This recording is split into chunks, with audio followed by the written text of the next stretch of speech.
The first is some level of financial frustration. And this usually materializes in that there's disappointment or frustration about the amount of time, effort, or maybe revenue that the business is generating, and the financial or profit and cash flow outcomes that we're achieving from that. So these are commonly founders who might not be paying themselves enough, right? They could be, worth a $200,000 or $300,000 a year employee to someone else, but they might be paying themselves, 70 or 80 grand. Or maybe they're not paying themselves consistently. Welcome to Career Coaching Secrets, the podcast where we talk with successful career coaches on how they built their success and the hard lessons they learned along the way. My name is Davis Nguyen, and I'm the founder of Purple Circle, where we help career coaches scale their business to $100,000 years, $100,000 months, and even $100,000 weeks. Before Purple Circle, I've grown several 7- and 8-figure career coaching businesses myself, and have been a consultant at 2 career coaching businesses that are doing over $100 million each. Whether you're an established coach or building your practice for the first time, you'll discover the secrets to elevating your coaching business. Welcome to Career Coaching Secrets Podcast. I'm Pedro, and today I'm joined by the founder of Future Ready CFO, Nate Littlewood, who supports early-stage purpose-led founders in e-commerce and CPG achieve their business and financial goals. Unlike other CFOs in the space, they've walked the walk by bootstrapping their own e-commerce business and spending nearly a decade on Wall Street with a global investment bank. Through content, courses, and one-on-one coaching, they're on a mission to make finance education more accessible for startup founders and put an end to finance being the number one reason startup businesses fail. Welcome to the show, Nate. Thank you very much, Pedro. Great to be here, and thank you for having me. Oh, it's great to have you, and I can almost tell you have your own podcast just by the way you guys are. Great to have you. Okay, that's you already caught my little slip up. Okay, I love on the that. Other side of the microphone. Exactly, and it shows. Nice. Okay, and before we get into what you do now, I like to rewind a bit, get back to the origin story. Because every coach has that moment when they look at their life and they're like, you know what? I guess this is what I'm doing now, right? I'm a coach. So when was that for you, Nate? Yeah, well, that moment for me was probably about 4 years ago. And there's a couple of important steps to get back to that point, which I'll break down for you if that's okay. So I've been working on what is now Future Ready CFO for about 2 years now, which is a fractional CFO consulting business, which basically means I work with a number of different startup businesses and their founders, helping them solve strategy and finance type problems.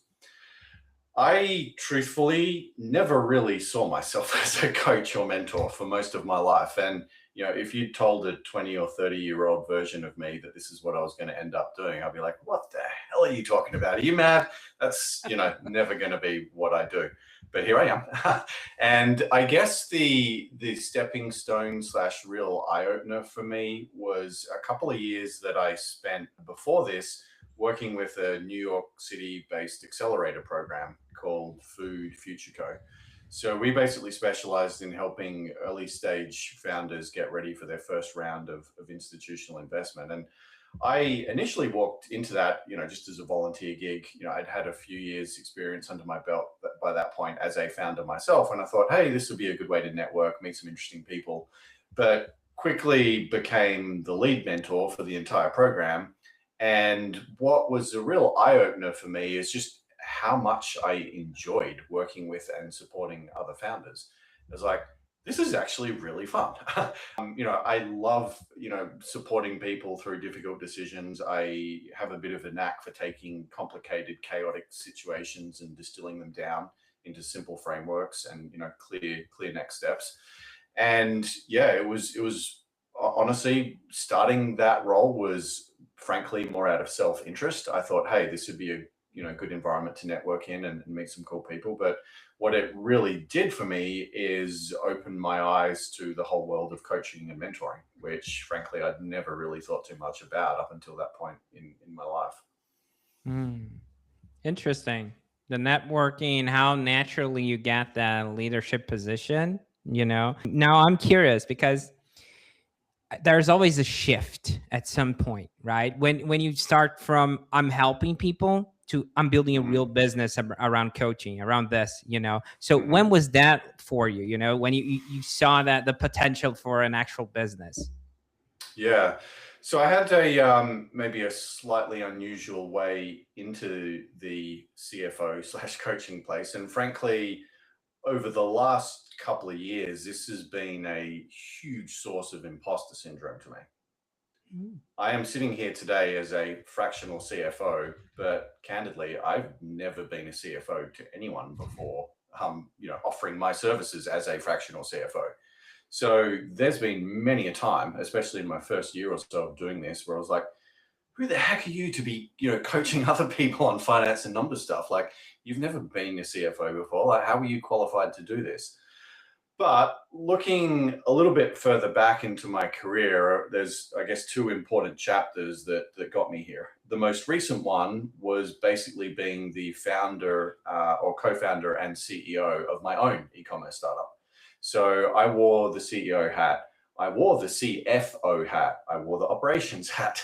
I was head of HR. I got into marketing. I got into product. Like, you name it, I've dabbled in it within, a startup environment. And although I never gave myself the CFO title in there, that was really what I was doing inside my own company. I'll be completely honest with you, Pedro. I don't think I was that amazing as a CEO in my own company, but I do think I was a pretty good CFO in my own company, even though that wasn't the title that I had. So, I had 6 or 7 years experience basically running and managing and operating one of these businesses of my own. And I think that firsthand experience is a real differentiator compared to the other people who are now offering, fractional CFO type services. Because I've walked the walk. Like, I know what it's like to be stressed about payroll next month.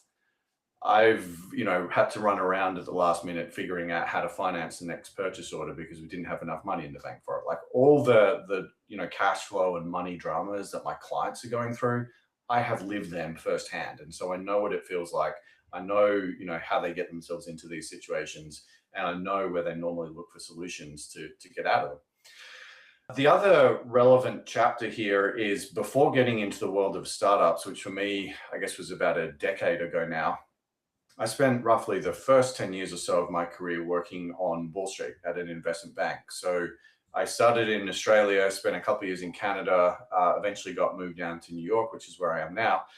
But through a near 10-year stint working on Wall Street at an investment bank, you get to understand the world of finance, pretty well. Like, I understand how finances work, how businesses are valued, and how money moves around through these entities. So the way I put it to people is I essentially Venn diagrammed my way into what I'm doing now. I understood finance. I understood what it's like to be a founder. I said, okay, these are the two big chapters I have in my life. What happens if I overlap them a little bit? What's at the intersection? I thought, founder, finance, like, I like coaching.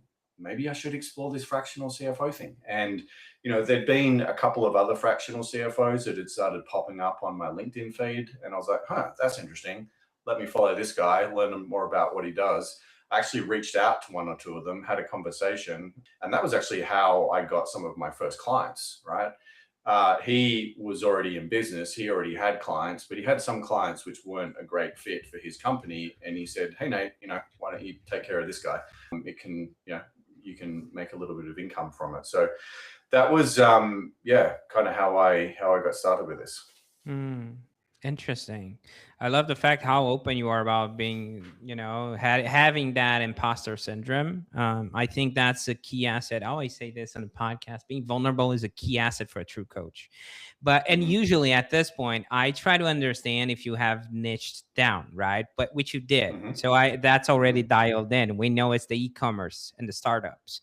So my real question for you is like, how did you felt, about the consultant slash coach? Because I'm hearing CFO, which is usually is a consultant position, a C-suite level, but I'm also hearing the true coach down there somewhere, so how did you ended up tying those together to package a service? Does that make sense? It does. And for clarity, I have latched on to the label fractional CFO because it happens to be the best commonly used description of what it is I do. But if I can be honest with you, I don't fully recognize myself or see myself as a fractional CFO. Yes, part of what I do is numbers, finance, data related, but the other part of what I do is kind of coaching, mentoring, and advising.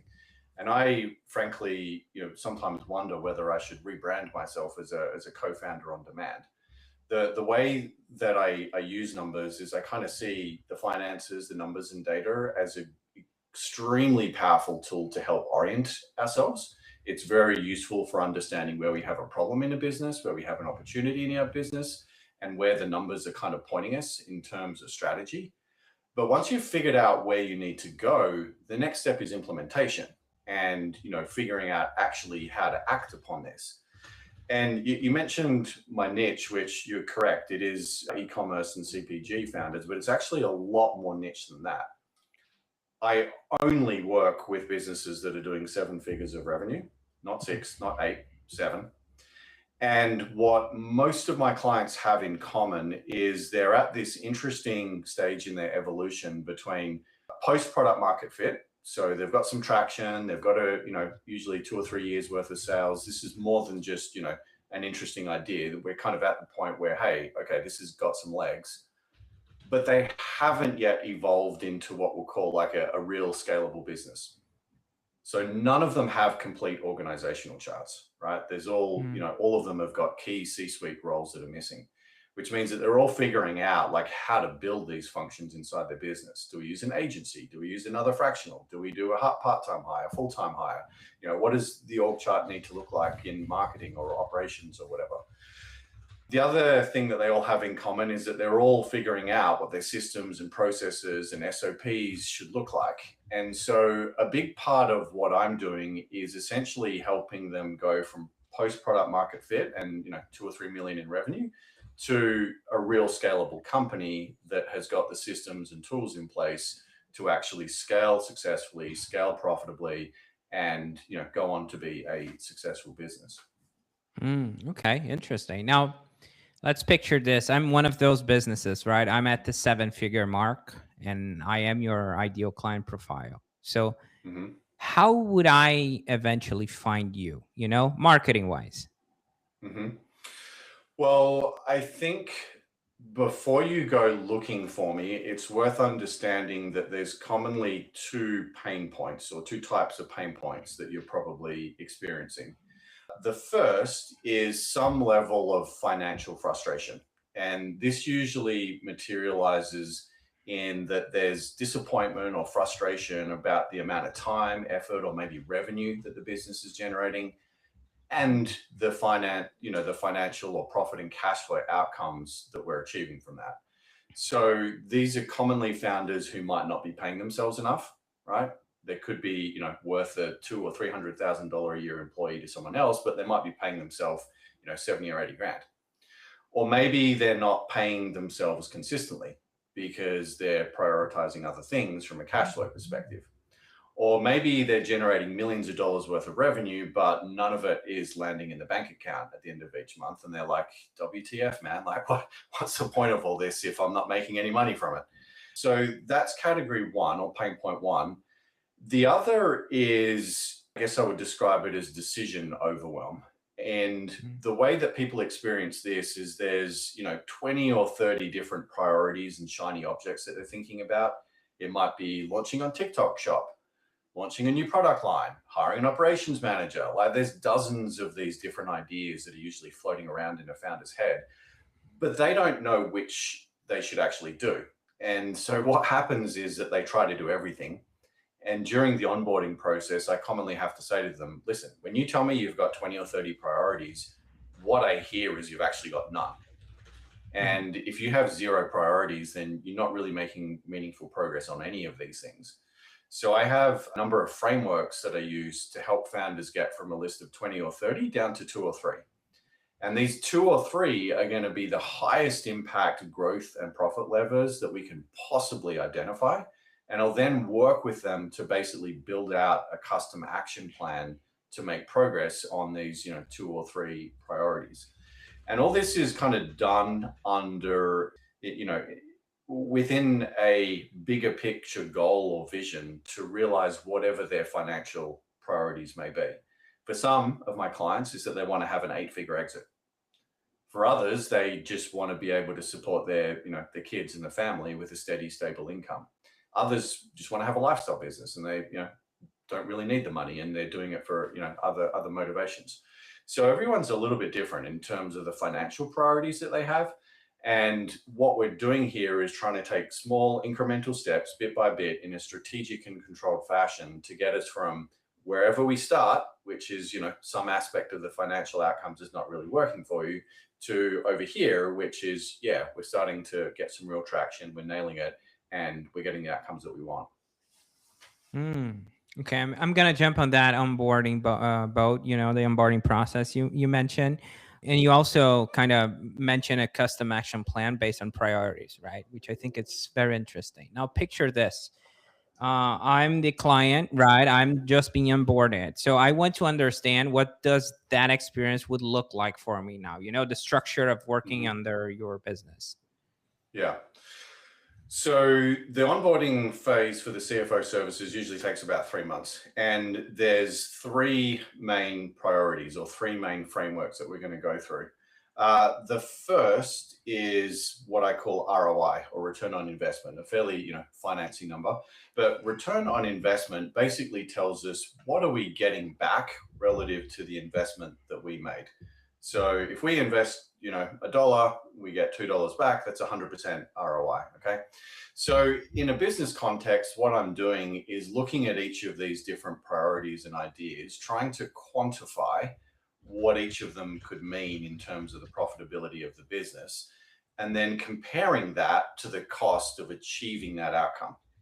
So let's say we are looking at a conversion rate optimization project, and we, look at where our conversion rate is now, we look at what our peers are doing, and maybe we come to the conclusion that if we could fix conversion rate, that would drive a increase in profitability of, say, $300,000 a year. Then we can ask ourselves, well, what's it going to cost us to actually do that? We might need 5 hours a week of the founder's time. We might need to hire a $5,000 a month CRO agency to help us optimize the site. And maybe we need to do that for, 6 to 12 months, right? So we can map out roughly what the cost is, and we can compare that to the profit upside. And then we can get a sense of what return on investment looks like. The other thing we can do with those inputs or numbers is understand what is the capital at risk, which basically means if in a scenario where this project went belly up, and we actually don't get any of that $300,000 because we fail, what have we lost, right? What's the downside? What is the capital or financial investment that's at risk here?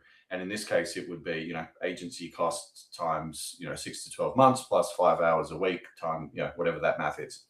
So that's number one. And usually, thinking about ROI and materiality of each of these opportunities is a really good way to just broadly put things into buckets. And you can quickly say, yeah, this is freaking interesting, or no, that looks like a complete waste of time. It's really not going to move the needle for us. So maybe we'll put that towards the bottom of the list. The second framework I use is a bottleneck analysis. I'm sure you and everyone listening is familiar with the concept of a bottleneck, but in a business context, we can apply it many different ways.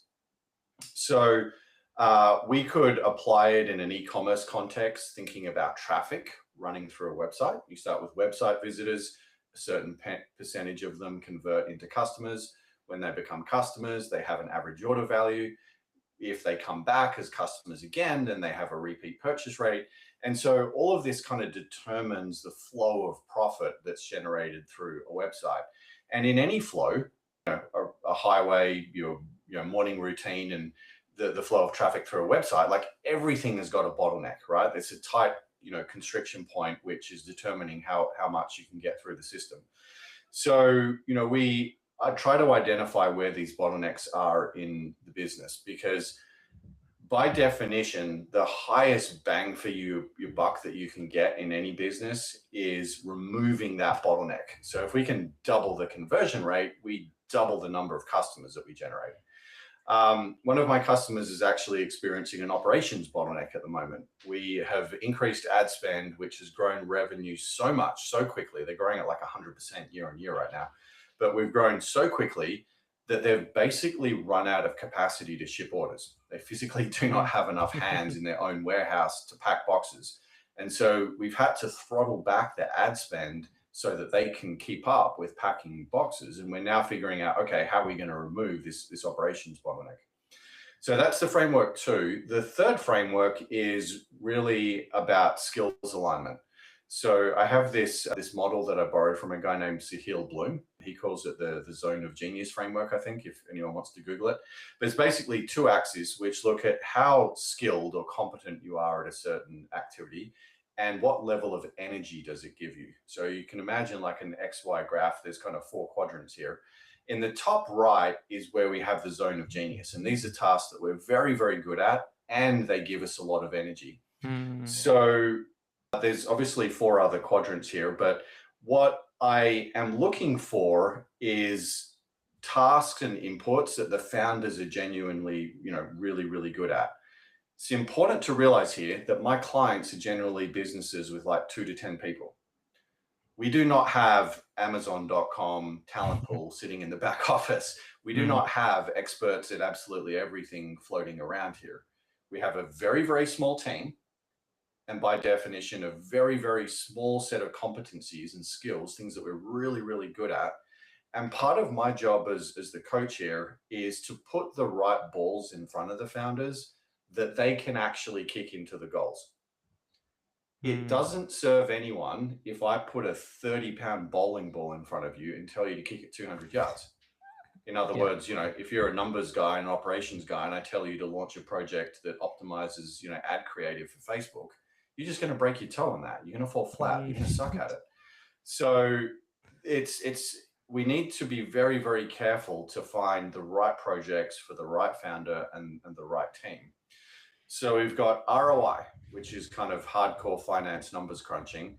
We've got bottleneck, which can be applied a number of different ways. And we've got skills alignment, which is picking the right projects for the team that we have access to. So through those 3 frameworks, which we usually cover in the first 2 or 3 months, that's how we get from 20 or 30 different ideas down to 2 or 3. There's then a whole process about putting them into action. At this point, we know what we need to do and what we should be prioritizing. And we then have a process to actually, percolate that down through the team and get the right people with the right KPIs, making the right moves every week to make progress on these goals. Okay. I find that interesting, but I want to dive into the coaching side. Let's say I'm Pedro. I'm a difficult client. Okay. I'm like, you know what, Nate? Yeah, the operation sounds like a problem, but I think they're just not working enough. I don't think they want to do it, and you start noticing that Pedro, the client from hell here, is actually needing coaching, and you need to navigate him or me through a difficult conversation, right? Because we are talking about frameworks, which are great, but I'm trying to understand, when does Nate Littlewood, the coach, steps in and have that difficult conversation, how that plays out? Honestly, I would say it's almost every call. I'm having the coach mentor conversations. I mean, every single one of my clients is a first-time founder. They're a first-time CEO, and they're all having doubts. And, like I mentioned before, they all have imposter syndrome about some aspect of their business. And they're thinking to themselves, am I the right person to be doing this? Like, am I really qualified? Like, I've never done this shit before. I don't know how to run ads or managing a team or do any of that. So, finances and numbers can be a harsh and confronting topic to a lot of people. And a lot of people, are very intimidated by finances and numbers. And a huge part of what I'm doing is figuring out how to package the messages that that the financials are giving us into a way that is digestible and understandable for these founders.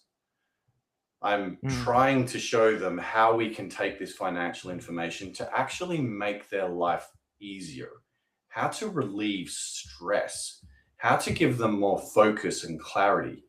At the end of the day, how to get them to sleep better at night, right? So I'm really helping them see that this finance stuff isn't something to be intimidated by. If handled correctly and understood properly, it can actually be a strategic ally, which makes your life a lot easier as a business owner.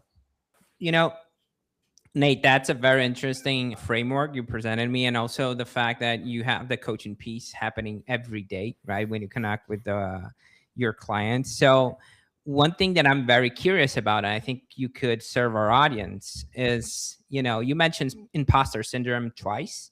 So I want to tap into that, because every coach has that moment that they're like trying to package their work, figure out their pricing, and that's a very self-worth path. Am I charging too much?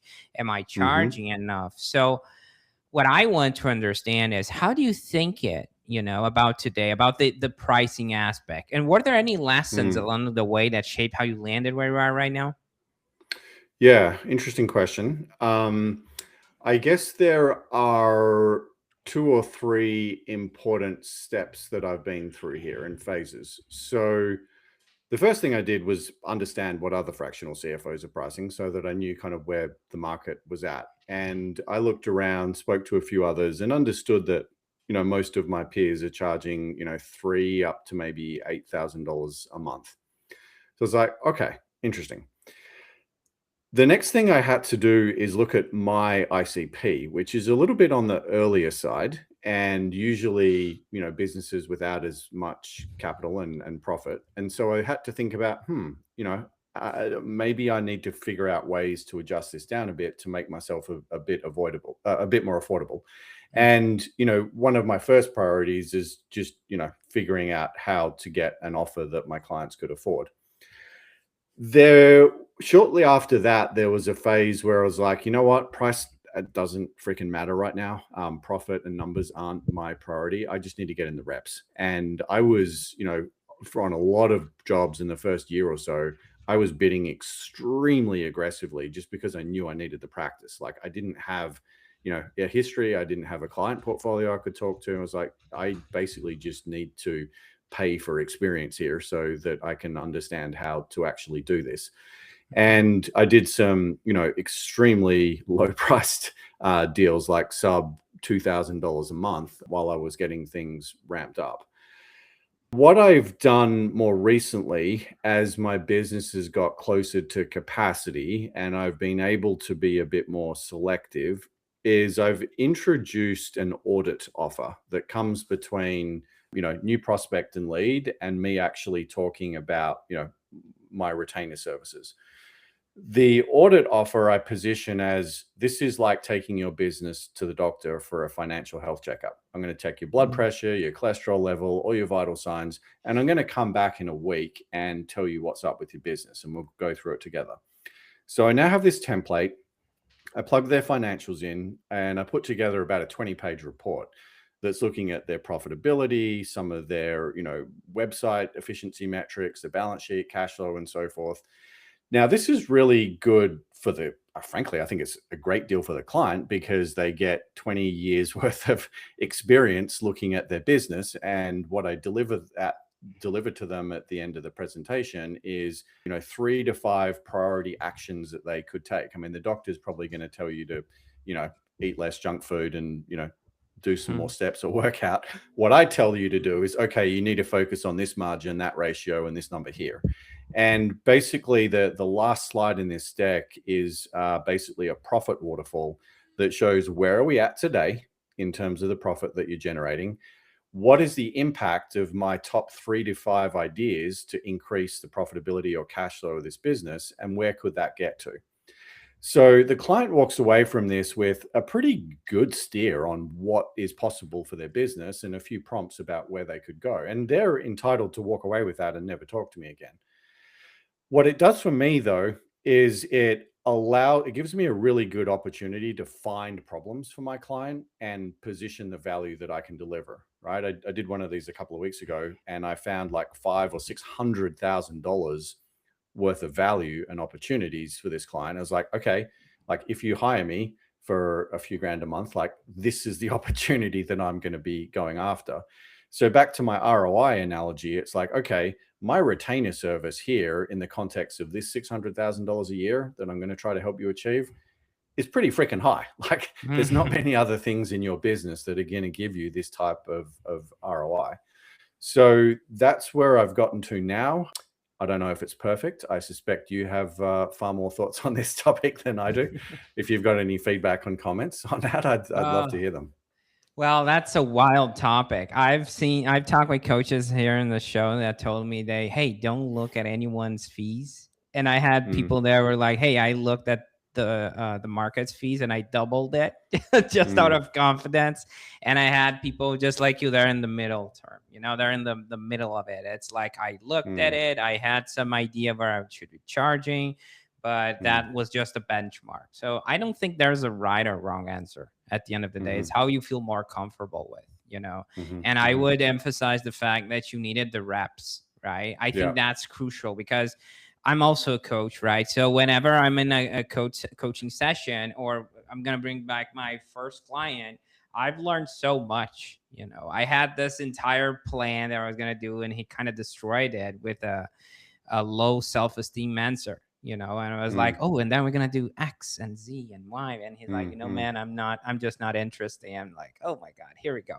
So I think the reps are crucial. Okay. I would say you're totally right on that. At least that's my opinion. Now, Nate, I'm curious where you're taking all this, right? Looking ahead, where do you see the business going? Are you thinking about scaling, hiring, or is there a next step you're excited about?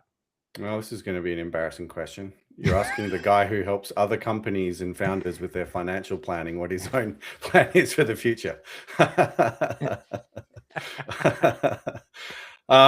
Okay, so the truth, most honest answer I can give you is that I am looking for a lucrative and comfortable kind of lifestyle business here. I don't want to give you the impression that I'm wanting to work 15 hours a week, but I want this to be a full-time gig. But I have zero aspiration of growing this beyond 10, maybe 12 people. A full business for me would be maybe, I don't know, 3 fractional CFOs, a couple of bookkeeper accountants, maybe 2 or 3 marketing people, and an admin or customer success type person. Like that's it. I really do not want to grow my business to more than 10 to 12 people. Part of that is because I've had a taste of what it's like to be a CEO. And I know that there are parts of it that I am okay at and that I enjoy. But managing huge groups of people and all of the HR issues that come along with that, it just doesn't excite me. Like I don't enjoy it. I'd much rather have a small, tight team, and even if that means I'm giving up longer term upside, I don't care. I really don't care. I'm just wanting to make a comfortable salary here and have as much impact and help as many people as I can, and that's kind of the ultimate goal for me personally. I find that so funny. I'm sorry, because I've talked with coaches in the podcast and like, I'm in scaling season, I'm going to hire a VA. And you're like, I don't want to grow. I just want 10. And you're like, do you see the difference? Like the coaching space is so wild. I think it's because you're in that space, the e-commerce and the scaling there, it's like aggressive, right? So you're looking at yourself, only 10, but that's a freaking lot in a coaching space. Okay. That's not a few people. Now, of course, whenever we're aiming towards the next chapter, there's always something you're refining in the present, right? So what are you currently trying to improve or tighten up in your business right now?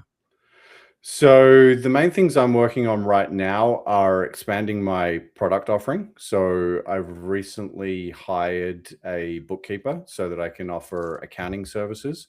And that means I'm building out a whole set of SOPs and ways of doing things and, standardized onboarding experiences for clients. The other big thing I'm, like everyone, I guess, that I'm navigating now is AI and figuring out which of these crazy AI horses should I tie my wagon to? Should it be Gemini? Should it be Claude? Should it be something else? I don't know.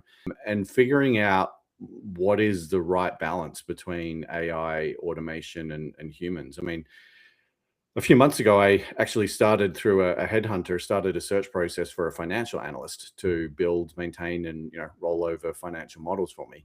But I've recently been dabbling with doing large parts of that process using AI, and it's not perfect, and like I'm not getting the outputs that I want quite yet. But it's like, holy smokes, this is crazy. Like we're probably not that far away from me not actually needing a financial analyst, and I can just plug these instructions into an AI and it can do it for me.